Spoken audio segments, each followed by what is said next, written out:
Hey, have you guys ever heard of the HeartMath Institute? Because the HeartMath Institute is doing this wonderful work where they're using scientific methods, so everyday, practical, widely recognized scientific methods, to measure heart function, heart coherence, and the vibration of love, basically. And this is where they have done the work to find that when the heart and the mind, when the brain is functioning with its connection to the heart intact, this is when we're in the flow. This is when we're connected to our hearts. And anything we do from this state is going to be beneficial for us and others. But I want to say that whatever you're doing from this state can outweigh anything that you're doing from outside of that state. Okay, so you could even just spend 5 minutes in your heart space a day, and it is going to tremendously tip the scales in your favor. So I just wanted to mention this because I don't want anyone to feel hopeless when I'm talking about, enjoying life, being in the heart space, greeting people, doing the win-win-win, appreciating small things. These are the things that I do because I trained myself to do them, and it took me a while to get there. But you really just have to start small, and you just have to have the intention, and you just have to make the room for yourself to do it. So especially if you feel depressed and, you're kind of having some downtime, that's a wonderful time to be present with your heart, But just 5 minutes a day. I think that it was HeartMath Institute that put out the statistic, and I don't know exactly what it was, but it was something like one person in their heart space is stronger than 500,000 or 1,000,000 people out of their heart space. You see, the coherence that is created when the heart and the mind are connected is so powerful because it is connected to the vastness. And when you're not connected to your heart space, you're in limitation. It is a fear, it is a limitation, it is a lack, or a feeling of being victimized that is keeping you from that vastness. And in a way, it's a protection. It's like you can only do so much damage in that place because, you don't want to get a lot of momentum going in that space, right? It doesn't feel good. Things start falling apart in your life. You start hurting people. It all comes back to you. Whenever you're in that space, you're in a feedback loop. So whatever you're putting out, from that space of not being connected to your heart, it is coming back to you. And that's why I say it's a gift when it comes back to you. Because when it comes back to you, it's showing you what's in there so that you can love it.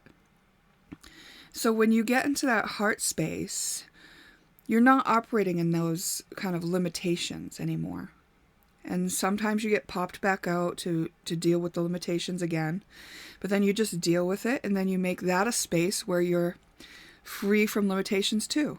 So then you're back into the flow state, you're back into the heart space. And then you're going along through life, and then maybe something else happens and it pops you out. And it's okay, now you're just in that space to clean up that space and make that a space of love for yourself too. And so now you're expanding the situations and experiences where you can venture into and still maintain your connection to your heart.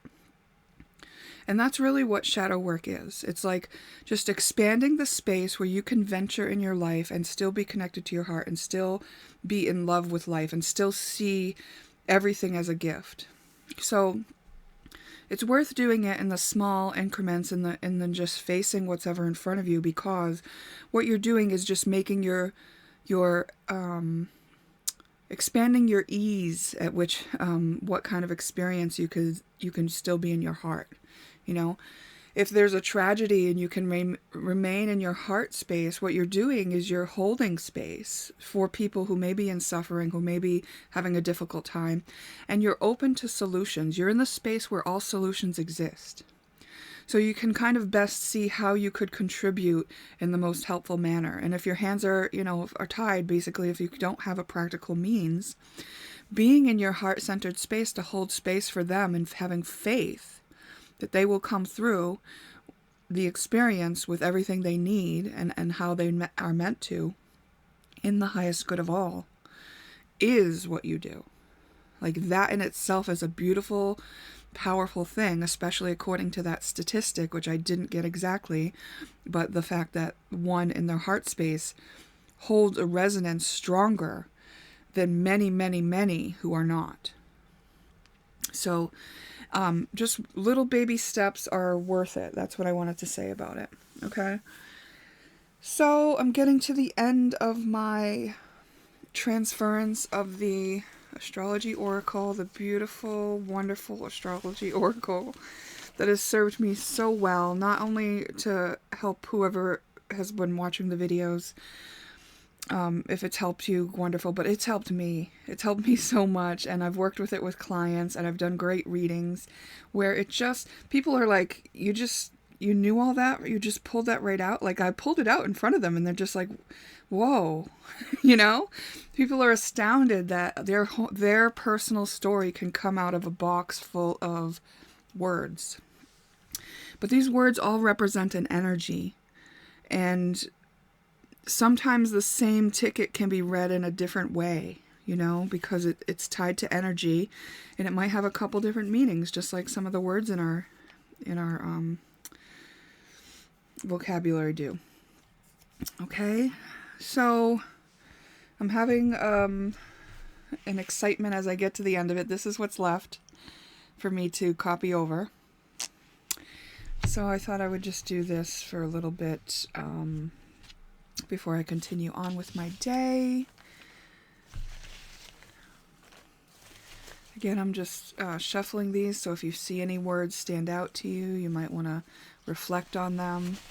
Another thing I'm going to mention about this process of watching readings. I've come across in my YouTube feed a couple of people who have explained why they stopped watching readings.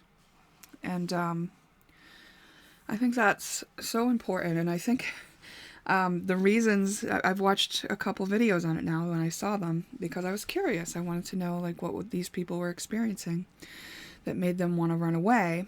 A long time ago, a third person whose video I watched a while ago, she got spooked and she felt like it was like the devil's work or something. And then like a week or so later, she was back on it. And I thought that was interesting, but also I understood that, yeah, what we're doing is we're opening ourselves up. So if we're not in that heart space when we do this, we're going to create a resonance with something, right? If we're looking outside of ourselves, we're resonating with something outside of ourselves.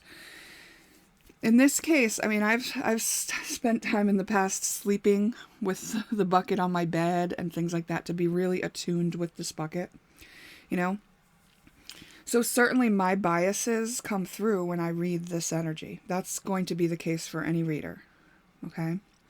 Some channelers, some readers are better than others at removing themselves from the situation and clearing their bias. And I always aim to do that. But the reason that I changed the description on my readings a while back was because in myself I recognized that, this idea and this act of watching tarot readings or oracle readings online, it can be addictive, and it can be a source of codependence. I noticed that, there were times where I said, well, I need to be trusting myself. I don't want to, go out and get some information from a pick a card and then feel unsure about if it's true for me or not, or have it activate any fears that unnecessarily, And so I started to look to myself a lot more, right? But then I even noticed that if I was in my own bias, a very strong desire of mine could be shown to me back in my own cards.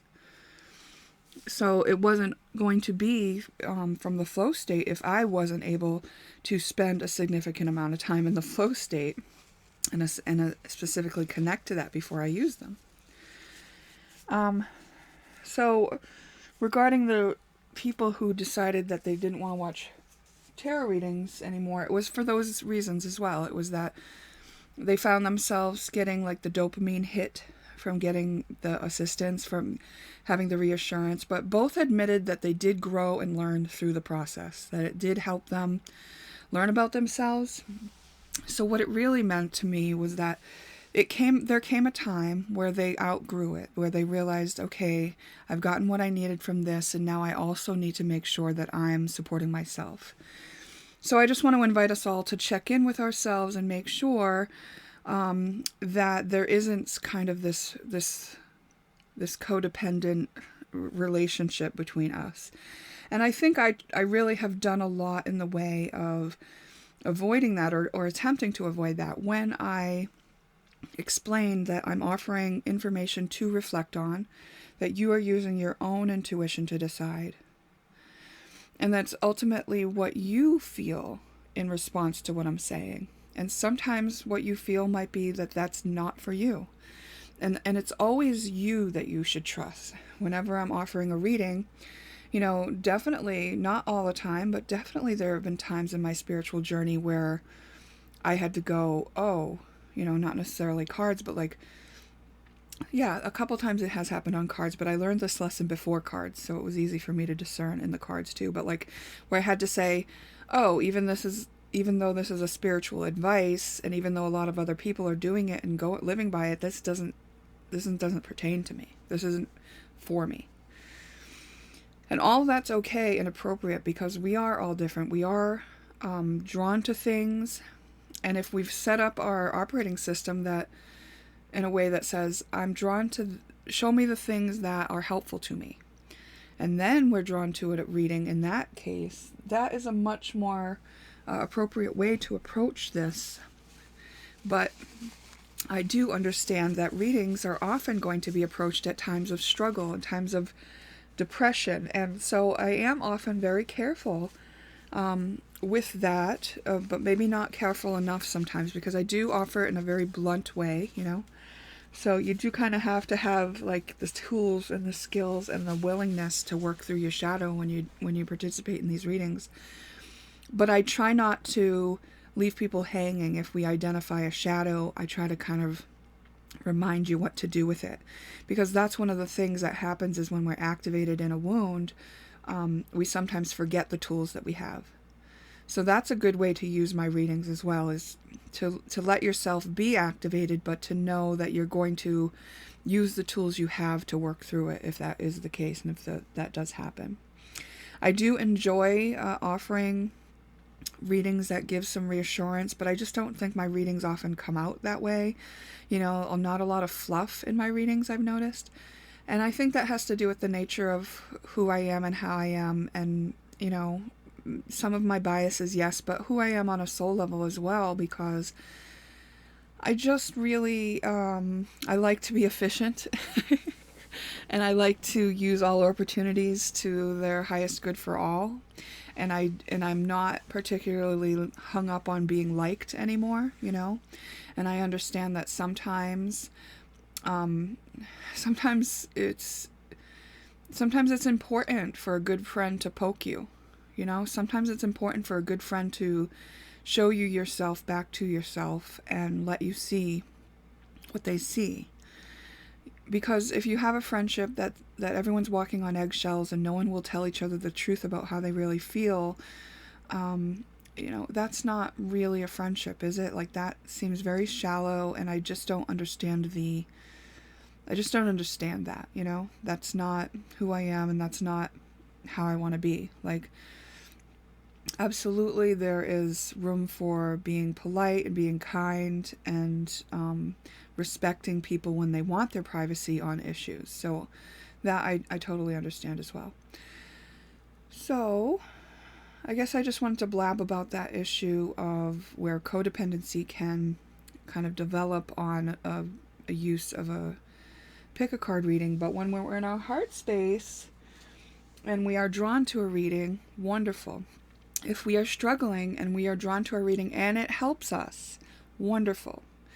If we are looking for the next reading to get a dopamine hit, and we're addicted to it, and always looking outside of ourselves for the reassurance, okay, good thing to recognize, right? So we can work on it. So we can, address it how we would any addiction. Maybe lessen the time we utilize it. Look at the ways that it's helping us, and versus look at the ways it's harming us. And then, transition ourselves out of anything that could be holding us back. So, with that said, I hope that you all have a beautiful, wonderful day. And please, if you are called, look into the Heart Math Institute, because they have some really cool information to share with us all. All right, see you in the next one.